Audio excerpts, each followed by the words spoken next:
चॅनलमध्ये आपले सर्वांचं स्वागत आहे। सर्वात प्रथम मी तुम्हाला सांगू इच्छितो की आत्ता मी ज्या ठिकाणी उभा आहे तो ठिकाण आहे घाटकोपरमधील चांदिवली या ठिकाणी।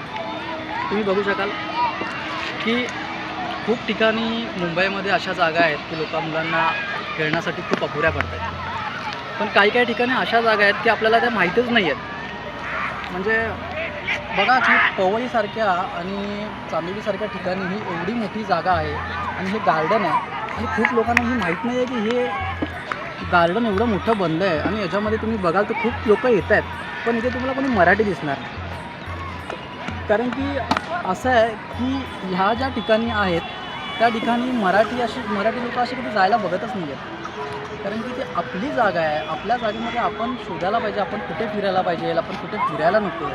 ह्या आपल्या जागा, आपल्या हाताखालच्या जागा सॉरी आपण जवळ ठेवून बघायच्या सोडून आपण लांब लांब दादर, रुपपाटी, कर्जत, लोणावळा ह्या ठिकाणी जाऊन आपल्या तिकडे एन्जॉयमेंट करतो आहे, पैसे काढतो। पण ह्या ज्या जागा आहेत, ज्या हिडन जागा आहेत ह्या जागा फक्त काही ठराविक लोकांनाच माहिती आहेत।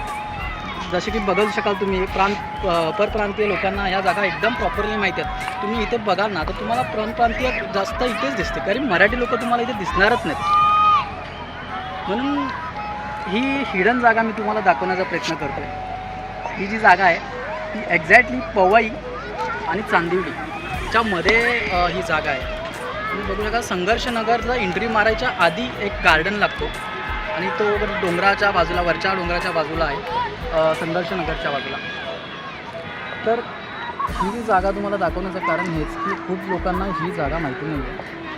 तर हा माझ्या ब्लॉगमध्ये तुम्हाला एक दाखवण्याचा प्रयत्न करतो आहे की ही एवढी छान जागा आहे, बिना पैसे वेस्ट करता, कुठे न फिरता, न ट्रॅव्हल करता या ठिकाणी या, शांतपणे बसा, मस्तपैकी तुम्हाला जशी जागा पाहिजे, जी जागा तुम्हाला पाहिजे असतो जी शांत बसण्यासाठी, ही जागा ही इथे आहे। आणि हे जागा मी तुम्हाला व्हिडिओमार्फत दाखवतो।